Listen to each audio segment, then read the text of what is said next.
Tokyo, February 1990. Championship boxing. James Buster Douglas has traveled across the globe from Ohio to Japan to be served as a meal to a lion. Tonight, he fights Mike Tyson. I'm the most brutal and vicious and most ruthless champion there's ever been. And all odds say it won't even be a fight. Douglas insists that he's going to shock the world in this fight. On that night, Douglas is at the lowest point in his life. A month earlier, he had lost his mother. Back home in Ohio, his partner has been diagnosed with a deadly disease.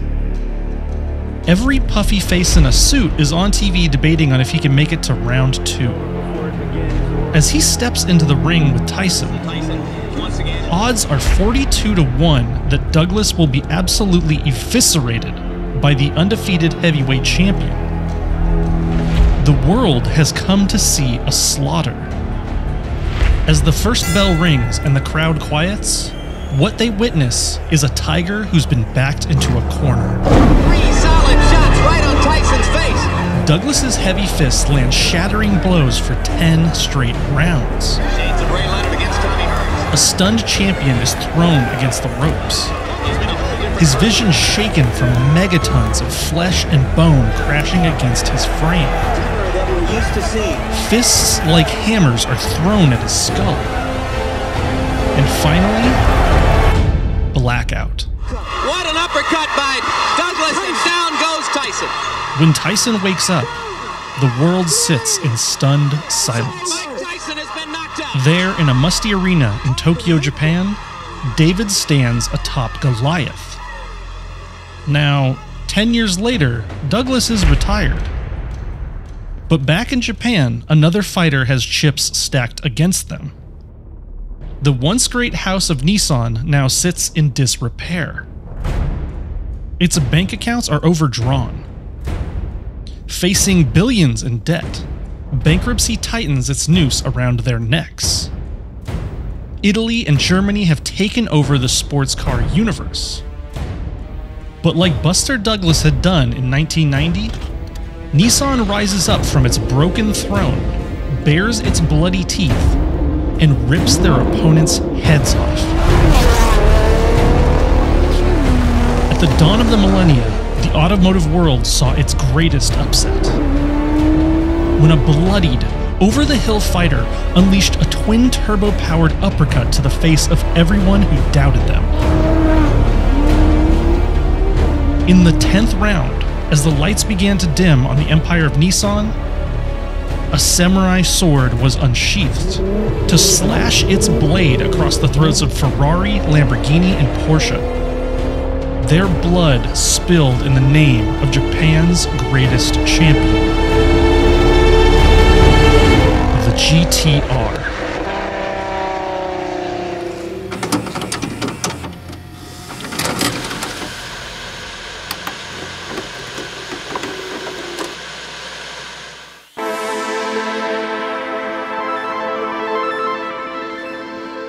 For one to rise, they must fall. No one had climbed higher than the automotive industry of Japan in the 1990s.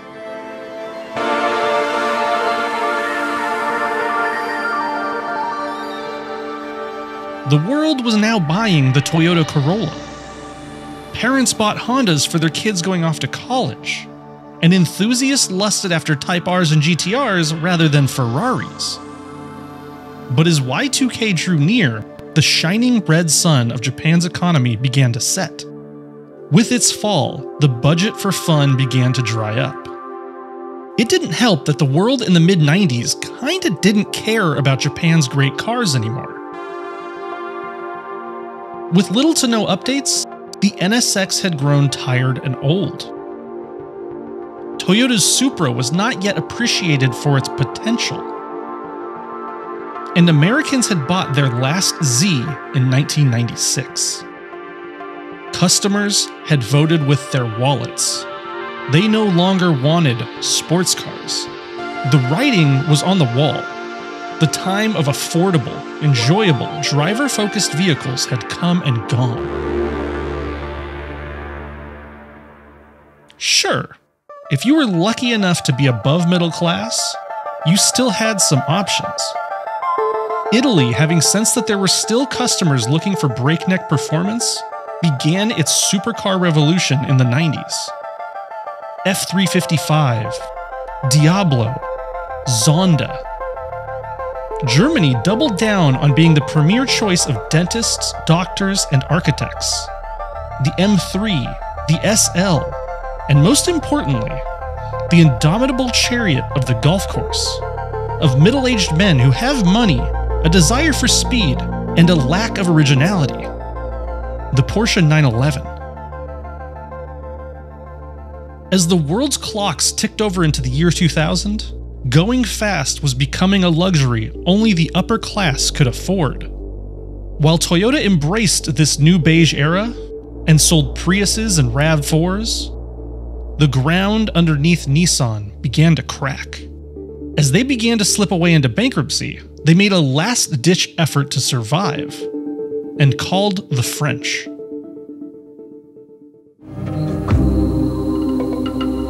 De Clio, dat is een en al prestatie. Samengebalde energie. De Clio, een en al plezier. De Clio, een zeer levenslustig type. In the late 1990s, car companies began to consolidate power. Sometimes not merging completely, but forming a kind of co-ownership. In 1999, Nissan and French manufacturer Renault did just that. Each of them bought a large chunk of stock in each other's brand, giving both sides a seat at the other's ownership table. Inside of Renault at the time was a rising star, known for his cutthroat practices in the name of budget balancing. Carlos Ghosn. In the 90s, he had been brought over from Michelin to save Renault from bankruptcy.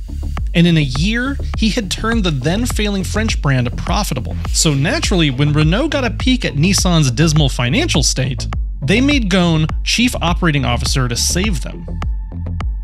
Immediately, he set about making a plan. He called it the Nissan Revival Plan. Its obvious goal was to make Nissan profitable in just 1 year, at any cost. And he claimed if he couldn't do it, that he would resign. There were, of course, layoffs, restructuring, plants were closed, and what wasn't bolted to the floor was auctioned off. Many careers, lives, and families in Japan were devastated, but it worked. In just 12 months, Nissan went from a loss of $6.5 billion a year to a profit of over $2 billion. With a new budget surplus, the logical next step was to spend it where it counts. Nissan's boring, archaic car lineup. Nissan was, and still sort of is, the king of making the same car for longer than anyone else. In the year 2000, their competitors' cars were based on 2-year-old designs. Nissan's lineup had been on the shelf for 8 years. Almost immediately after taking over as COO in 1999, Ghosn set out to find a new design lead for Nissan. This person would be in charge of not only a refresh of Nissan's current lineup, but of building the definitive halo sports car of the Nissan brand. The new GTR.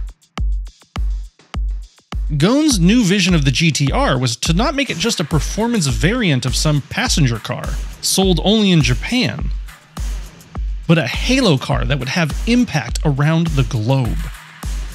This was the most important car Nissan would make in decades.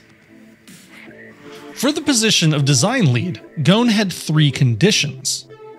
1, he had to be Japanese, because he believed that Nissan was still a very Japanese company, and only a true Japanese designer could understand the sensibilities and tastes of the Japanese people.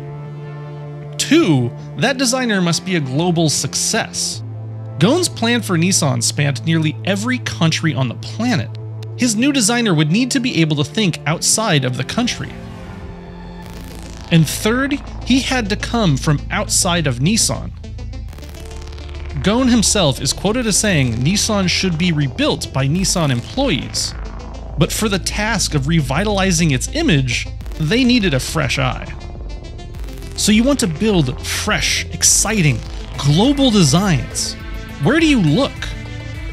Well, obviously, one of the most successful and dominant global car makers of all time. A brand with rich history and elegant, fast cars. You go to Isuzu? Wait, am I reading this right? And Journo, I'm the world's greatest race car driver. Recently, I had a little problem here at Monte Carlo. So I switched to this $200,000 Formula Isuzu. It comes with driving gloves and a pit crew, all standard. It's so fast, it will go from Paris to Rome in 2 minutes. And the bank gave me 5.9% financing just because they like my face. It's 2001. Ghosn's master plan is finally starting to take shape. New design director Shiro Nakamura, who went by the name Fingers, had been poached from Isuzu, where he had been part of such masterpieces as the Isuzu Via-Cross. I don't care what you say, that is one cool fucking car. For the 2001 Tokyo Motor Show, Fingers orchestrated one of the most interesting lineups ever seen. Nissan's new Z concept garners massive acclaim. The Fair Lady is back and people want it. The Leaf shows that Nissan is ready to pioneer in the new EV playground. The Nissan Cube is an asymmetric people mover that shouts out the name of fun and practical. And the Nails concept says that Nissan has kind of lost their mind. And there among them sits the boldest statement of them all, the Concept GTR. A brutalistic slab of aluminum, rumored to be perched atop Nissan's new V35 Skyline platform. Its design paid little reverence to the GTRs that came before it, save for the 4-round taillights. Sure, this was a GTR, but it sure as hell wasn't a Skyline. This was something new, something sleek, something masculine. A shape with the potential of being an icon. Up till now, the GTR badge had never left the island nation of Japan. But this new glorious supercar would be sold worldwide. A GTR for everyone. The automotive press was stunned. The outgoing R34 GTR was a performance model of a practical Japanese sedan. This was something else. The outpouring of fanfare from their 2001 showing gave Ghosn the confidence he needed to set the wheels in motion. Now all he would need was a team to hammer a blade out of this slab of aluminum. It looks like a discordant mess, like Stravinsky designed it. But every crease and every angle, even on the door mirrors, is there to channel air to that big rear spoiler. The R35 GTR's design was a global effort. Divisions all around the world submitted concepts to Nakamura. He compiled his favorites and handed them over to Hiroshi Hasegawa, who would serve as the GTR's chief designer. Hasegawa then tasked Hirohisa Ono with the exterior design. Its inspiration would be distinctly Japanese. Gundam, samurai, and music notes.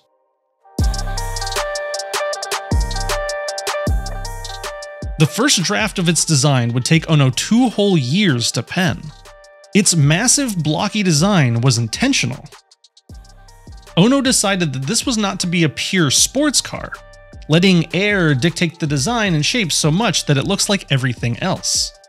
No, his GTR would be something that challenges your eyes, your mind. Something unexpected but immediately recognizable. A distinctly Japanese design. Sharp like a sword, but sweeping and graceful like one too. The GTR's final shape was brutal, inelegant, but ultimately incredibly beautiful. After the initial 2003 design, work began in earnest in Nissan's wind tunnels. Clay models being shaped over and over, all in the name of perfecting the hard lines of the GTR to behave at speed. The specs laid out by Nakamura for Aero were numbers that had not yet been seen by any other sports car. But through dozens of designs, hundreds of wind tunnel tests, and endless buckets of clay, they did it. At first glance, the GTR may look to be as smooth through the atmosphere as a delivery truck, but it is as gracious as a Porsche 911, and as glued to the road as a Ferrari. Now it just needed to be as fast as one too. The GTR is a treat for yourself. The power to work and to live. The keyword is kando, to move the customer's heart. We are not selling a car, we are creating kando. That's the world of GTR. In 1972, a Japanese man joins the ranks of Nissan as an engineer at just 20 years old. His name is Kazutoshi Mizuno. In 2007, he would be known as Mr. GTR. But in 1972, he is not their star employee. He's lazy, shows up to work late, and leaves early. He's, well, 20 years old. His bosses notice his lackadaisical attitude and decide to give him some perspective. Mizuno is sent by his bosses to a local dealership to sell cars to people face to face. There, he is approached by someone facing severe disabilities. They needed a new car to get back and forth to the hospital. This car is my whole life. It is like a person, a member of my family, the buyer tells him. Mizuno then realizes that cars are more than just boring machines. They're important, and they are necessary. He realizes that the most important thing about any car is that they are nothing without a customer. Mizuno would have a long and storied career at Nissan.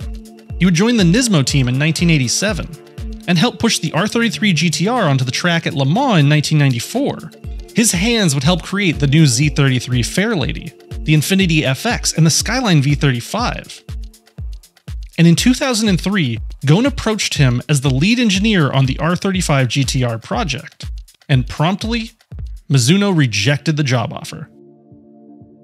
You see, Ghosn demanded that Kazutoshi make the R35 on Nissan's FM platform, the front midship platform used by all of Nissan's rear-wheel drive cars at the time.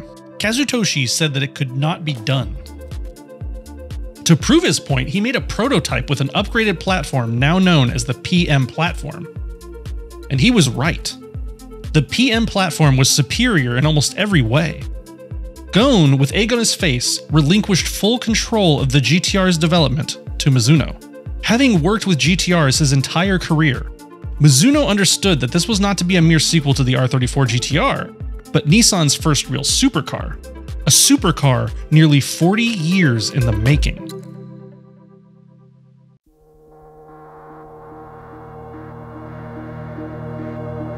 Three little letters.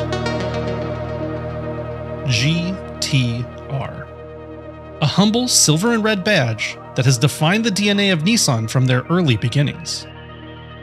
The machines that sit beneath that emblem have evolved over time, from simple, sporty, and affordable rear-wheel drive cars to beastly machines that hoard golden trophies, and turbo-powered amalgams of video game technology and raw motoring prowess. All along, though, serving the meaning of those three little letters. An icon that tells you that what lies beneath it will give you exactly what you most desire. Wanton power, cutting-edge technology, and a beating heart born in door-to-door racing. From the original C10 GTR of 1969, a touring car born on the curving asphalt of Japanese racing tracks, to the car heard round the motoring world, Godzilla. The indiscriminate killing machine that took no prisoners on its way to the top. The GTR badge has always meant Japan's most brutal beast. That legacy has been held up since its inception, even today. Never sold as some cheap leather seat upgrade or a visual enhancement package. The GTR name has always been pure. If there was no car in Nissan's lineup that deserved the GTR name, they simply didn't sell a GTR. In 1973, the gas crisis neutered the capabilities of Nissan's fastest cars, and the GTR badge was locked away for over a decade. Returning in full force in 1989, the GTR badge showed the world the power that Nissan could unleash when they put their minds to it. And in 2002, Nissan's GTR had lost its way once more. The R34 generation was fast, sure, but it was no longer the competitive racing machine that the GTR badge was destined for. So once again, the GTR name had no home. Its revival then would need to hold true to these three core concepts: power, technology, and a competitive spirit. Introducing the new 911 Turbo from Porsche. Here's to the dreamers. Gon tasked Kazutoshi Mizuno with taking the GTR spirit and letting it out of its cage. No longer tied to the constraints of some tame sedan underpinnings, this could be the first GTR supercar. For it to be a proper competitive supercar, Mizuno demanded the three criteria it would need to meet. 1. It must only weigh 4 kilograms, or about 9 pounds per horsepower. 2. It must be able to go up to 300 kilometers per hour comfortably, confidently, on public roads. And 3. It must lap the Nürburgring Nordschleife in under 8 minutes. Today, we know these figures to be easily achieved and overcome by the GTR, but in the early 2000s, no one believed it could be done by Nissan. No one, of course, except Kazutoshi. In 2005, the Nissan GTR Proto was unveiled to the world. Its new exterior matured and shaped by Hirohisa Ono and his team. Nissan announces that the production car will go for sale just 2 years later. What they don't say is what lay beneath that massive hood. That secret is still being shaped by Mr. GTR. From its outset, before he even got the job, Kazutoshi knew the performance benchmark was going to be the 996 Porsche 911 Turbo, a brute of German might. An engine derived from the absurd 911 GT1 race car, unleashing 415 horsepower, and a suite of cutting-edge driving systems: all-wheel drive, electronic stabilization, and active aero. It could reach 60 in under 4 seconds and get within striking distance of 200 miles per hour with enough highway. But it was comfortable, drivable, and most importantly, desirable. The 911 Turbo was the yardstick of early 2000s supercar performance. Speculation by the press surrounded the mysterious GTR Proto. Many assumed that it would be powered by the VQ35 that motivated the new Skyline, 350Z, and G35. Mizuno, though, had taken one look at the VQ engine, done some math, and tossed it to the curb. It just wasn't gonna cut it. Quickly then, his engineers got to work on a new, bespoke twin-turbo V6, known as the VR38 DETT. It was a technological marvel of an engine that sat at the heart of the GTR's greatness. The RB26 of previous generations had become vaunted to near biblical hype. But this wouldn't be a sequel to the RB. It was the new form of the VG30 that powered the Z32 10 years before. Featuring a closed block made of aluminum and breathing through 2 turbos, it provided the first generation of the GTR with over 470 maniacal horses. Featuring all sorts of future tech-sounding specifications: plasma-sprayed cylinder bores, pressurized lubrication systems, thermostatically controlled cooling systems, techie names that were perfect for a car that was inspired by anime and video games. Throughout its development, Mizuno was fervent in his commitment to the customer. He wanted this to not only be a powerful engine that excites them, but a durable and reliable one that doesn't let them down. So they used forged steel on all internal components. Variable valve timing systems ensured efficient and acceptable mileage figures, meaning you got a nearly 500 horsepower engine that could go 18 miles on a gallon of gasoline. The VR38 was an engineering masterpiece that will likely get its due praise long after it's gone. Each one of them hand-built by Takumi, master craftsmen who would be tasked with building a single VR38 all on their own.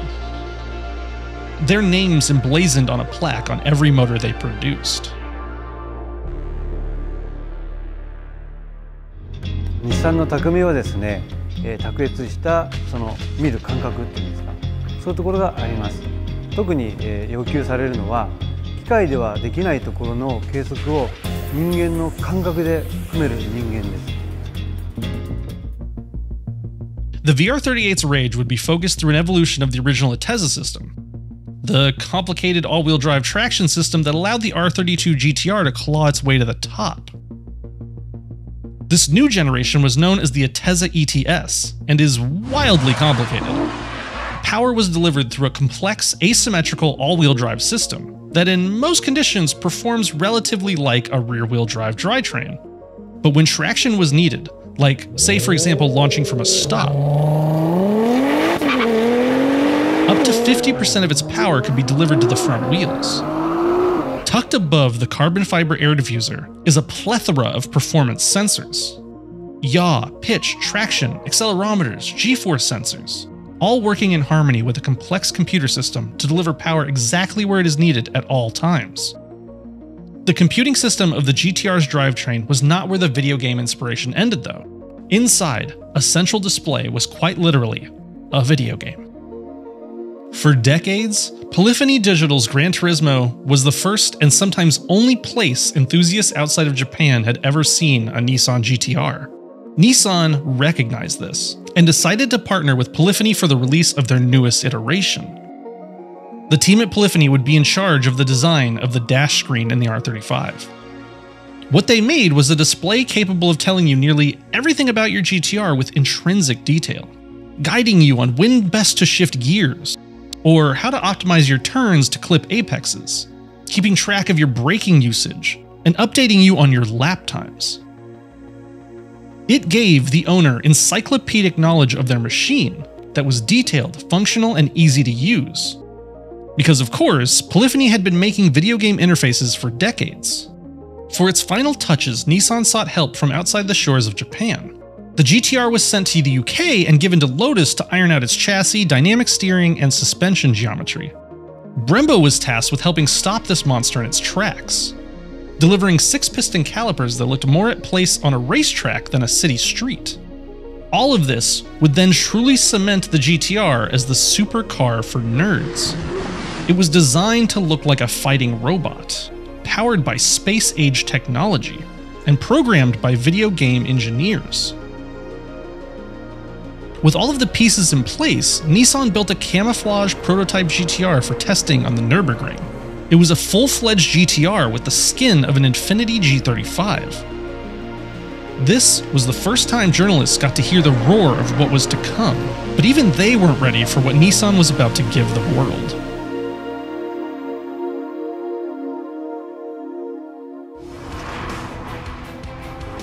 What, am I going to go in there? Yes! Was a bit late. This thing is absolutely like a bullet. As early as 2005, the GTR began its final testing process. The fattened G35 test mule spent endless hours on the difficult curves of the Nürburgring. Its goal was to bully the Porsche 911 Turbo and get a sub 8-minute lap time. On paper, the GTR should have done just that. But as testing went on, engineers quickly realized they had made something much more capable. A machine that's performance was more than the sum of its parts. Nothing on the GTR was particularly new. Dual-clutch transmissions could be found on the lowly Volkswagen Golf. The C5 Corvette had a rear transaxle. Paddle shifters could be found in Mercedes-Benzes and Ferraris. Formula One had been dabbling with launch control since the 90s, and Nissan's ATTESA system had revolutionized all-wheel drive sports cars over a decade earlier. But this was the first time they'd all be combined into one.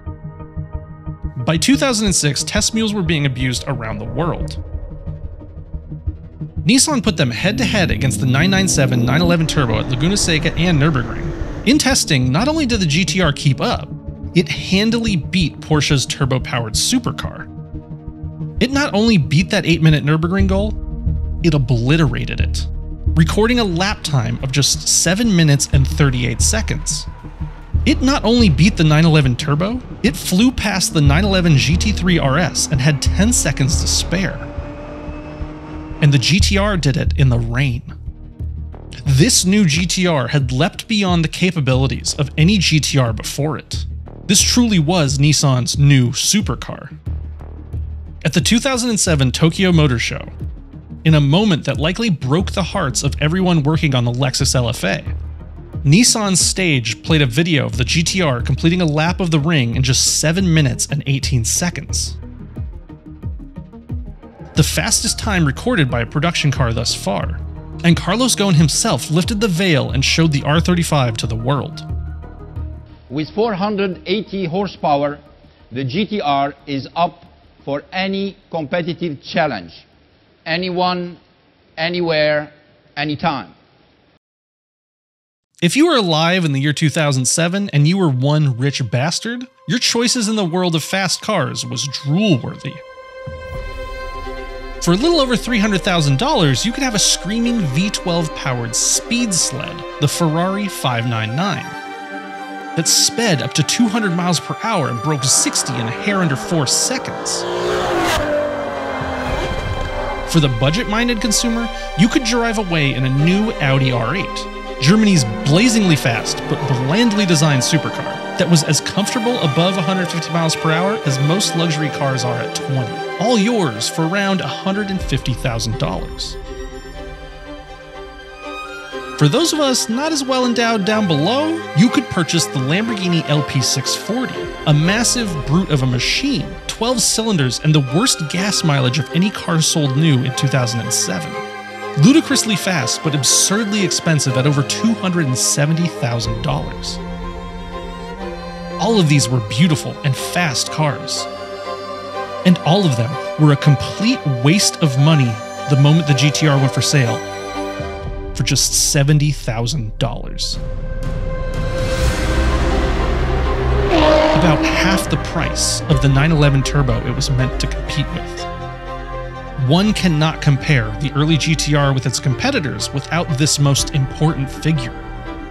Something may have been faster, or more luxurious, or more prestigious, but nothing was more affordable. In tests by auto journalists, it would beat all of them off the line. Thanks to the all-wheel drive system, launch control, and its hefty weight, the GTR cracked 60 miles per hour in just 3.3 seconds. The acceleration is just blistering, it's just savage. You'd clear a quarter mile in just 11.5 seconds, pull a full G on a skid pad, and tango with 200 miles per hour if you were brave enough to try. All for less than the price of a BMW 7 Series. The automotive press couldn't stop raving about the GTR's absurd launch control, the way its unrelenting grip on the earth would carve a corner and demand more abuse. It was like nothing they'd ever seen from Nissan, or really anyone at that point. Sure, you could buy a Corvette Z06 for about the same price, and get some decent performance, but a proper modern supercar it was not. With the GTR, you made no sacrifices. It was comfortable. It had 4 seats, room for golf bags, behaved road manners, and reliable and affordable parts. Mizuno was adamant that the car behave at 300 kilometers per hour, that you'd be able to have a conversation with your passengers without raising your voice, that it would survive a tire blowout even at 150 miles per hour. And Brembo's braking system meant that you were capable of avoiding the unpredictable. It wasn't just a fast car, it was the complete package. And it was finally on sale around the world. For decades, we had all heard rumors of the beast from the East. Only the Aussies had first-hand knowledge of the destructive power of the GTR. Those, like me, who grew up on Gran Turismo and bootleg JDM DVDs, longed for the day we'd even be able to see Nissan's best on local roads. The wait was untenable, but as it turns out, it was worth it. Endorsements flowed in from all around. Jeremy Clarkson called it the new yardstick. I think they put 1,000,000 horsepower in this one because the acceleration is just blistering. It's just savage.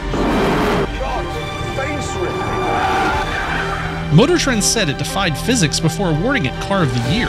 After a week of evaluations that included performance testing and driving on real-world roads, the judges have voted the Nissan GTR Motor Trend's 2009 Car of the Year. Chris Harris said it could only be compared to a Bugatti. The R35 landed on shores around the world and gave power and performance to those that could never afford it before. A supercar for the unsuper buyer.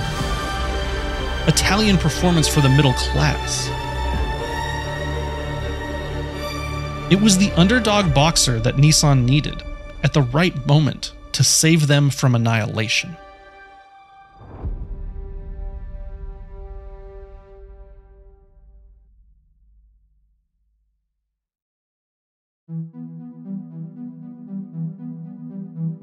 Ghosn had achieved exactly what he set out to do. Create a usable supercar that normal people can aspire to own. And raise the bar for what a car can be. A machine that was more than fast. It was a signal to the world that Nissan still had gas in the tank. That its best years were not behind it. Of course, their goal also was to sell cars. While the first GTR went to Ghosn himself, 3,000 GTRs were sold out immediately in Japan. 2,500 went stateside and again were pretty much sold out before they got off the boat. The brand as a whole was revitalized. The Nissan Z had been reborn. Nissan was profitable and Ghosn was nicknamed the Super CEO. Over the coming years, the spirit of the GTR and Ghosn's leadership helped pull Nissan out of the depths. Ghosn would eventually have his own dramatic story with an insane ending. But the GTR he created would have one of the longest lives in supercar history, spanning 16 years and featuring numerous updates and what seems like endless special editions. It got faster, it got meaner, it became more important. It got more expensive, yes, but remained a bargain of performance compared to its competitors. This new GTR proved to be an indomitable halo car for not only Nissan but Japan as a whole. Then, in 2022, Nissan closed the door to new orders for the R35 in Japan, a sign that the fantastic run of magnificent machines was coming to an end. 16 years of being a performance benchmark, the affordable ruler that all cars must be measured against. A beast so powerful it practically ruined Toyota's billion-dollar experiment by beating it to market. And it did it for a fifth the price. Today, even as Takumi and Japan are still assembling VR38s with their meticulous hands, the writing is on the wall. The end of the GTR badge draws near once again. As it was in 1973 and 1999, the next generation of GTR is not guaranteed. Will there be another machine capable of adorning itself with those three small letters? The performance landscape has shifted since those humble beginnings in 2007. Today's world of electrified hypercars and top-dollar supercars begs us to ask once more. Does Nissan have another fight left in it? Will they rise up once more and swing with their might from the shadows? This current GTR generation has grown long in the tooth. Its contenders have gotten leaner and smarter. But those with good memories of that day in 1990 will tell you, never bet against the underdog, because you might just get knocked the fuck out.